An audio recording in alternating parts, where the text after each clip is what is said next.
Hey guys, what is up today? I hope you are having a wonderful spring break. I kind of wish mine was over. It's almost over, I'm glad about that. And the reason why I'm kind of being salty about it is because it was pretty boring. I just stayed home all day, didn't do much, just played games on my phone, watched YouTube. And I rarely went out. All my friends, well, not all my friends, but most of my friends went to college. Went back to college, so yeah, kind of just want my spring break to be over, and also my boyfriend is still in Alabama, so it's just like, when am I gonna go back to school? Oh, jeez. So, yeah, and also a little bit of drama happened in the middle of the week. Wasn't that fun?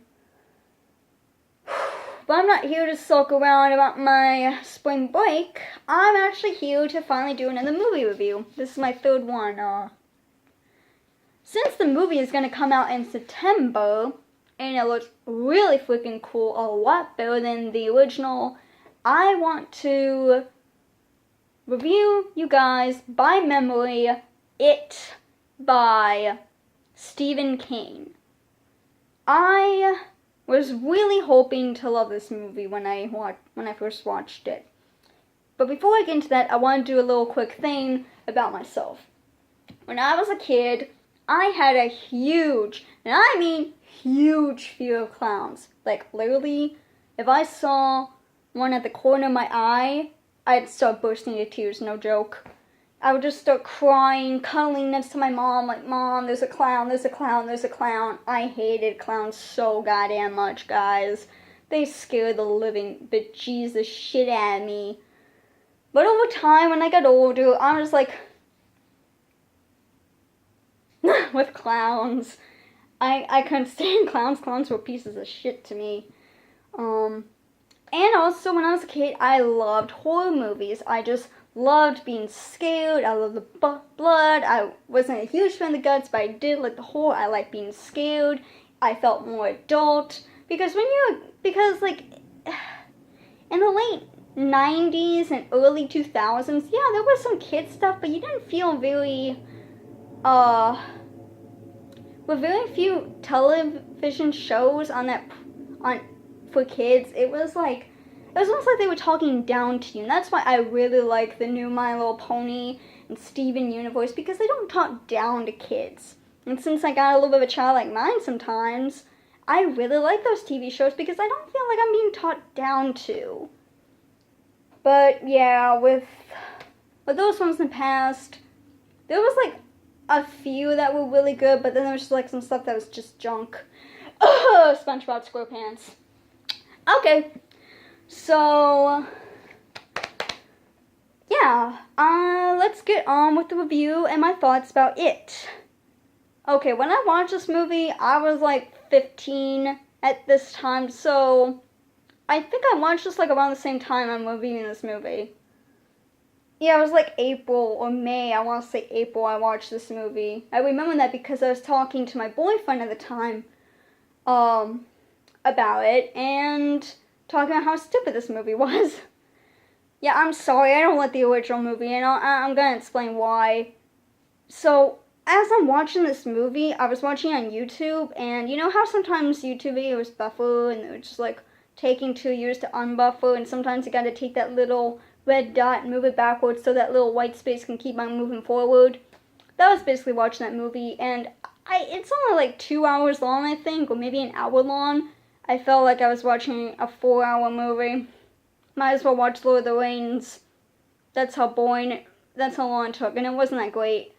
It was so goddamn predictable, not only because I was watching it on YouTube, it was because I knew exactly what would happen in that movie, and it was just so cliched. Except nobody died in it. Well, okay, some people died later on, but it wasn't that great.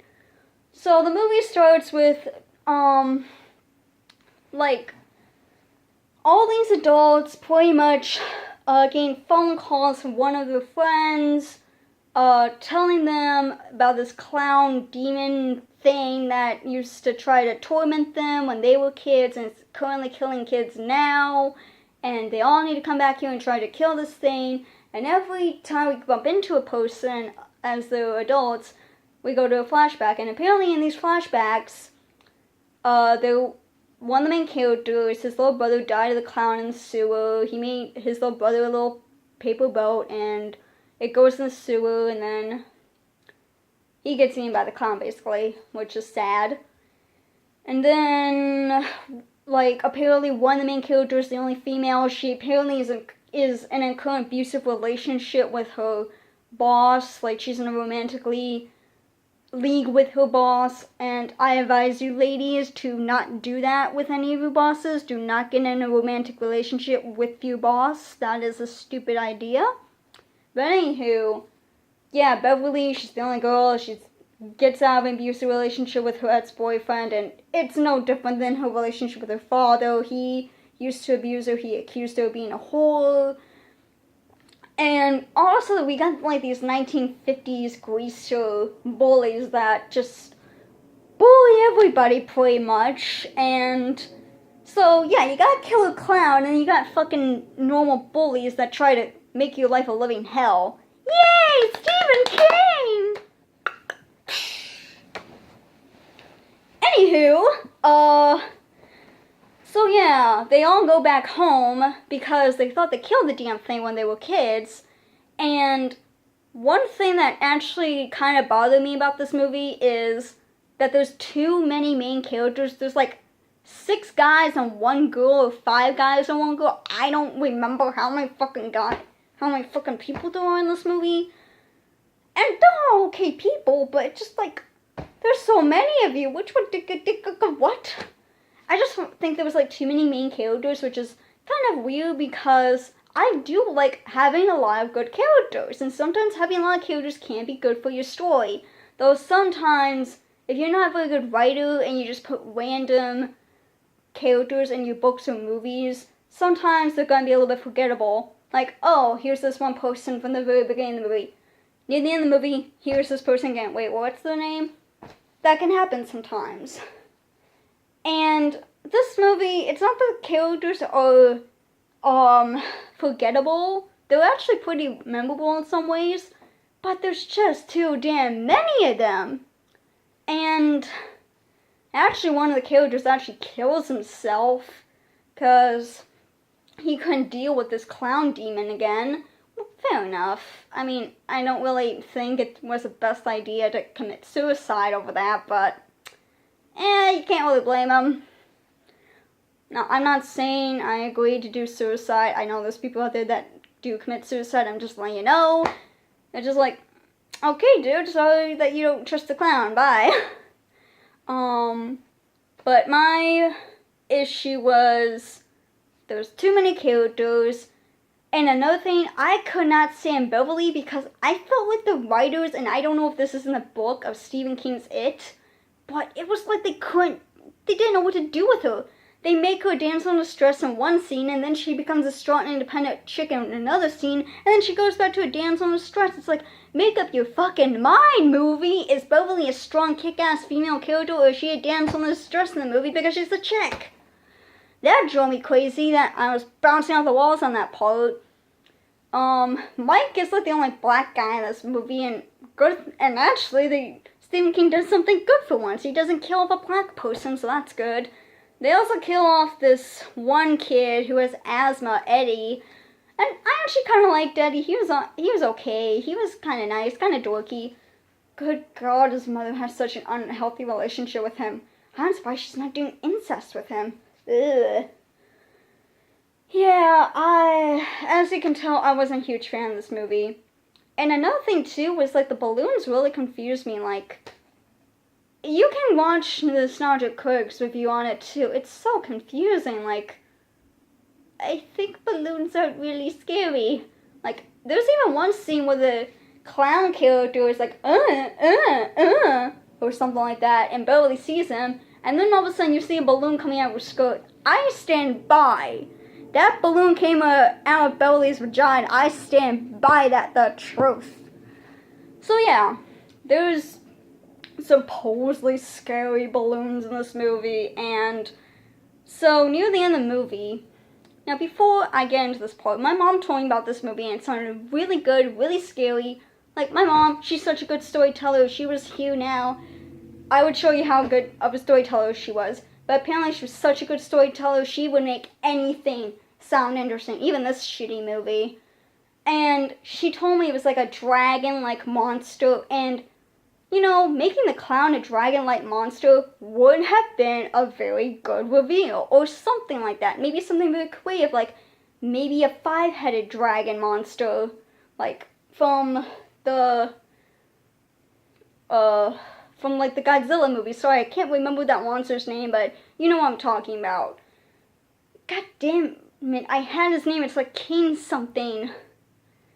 Oh, I'm so sorry, guys. King Quandragonus? I don't know, something dragon-like, or maybe like a shapeshifter full of mist. I don't know, something really cool. And what do we get at the big reveal of this stupid monster?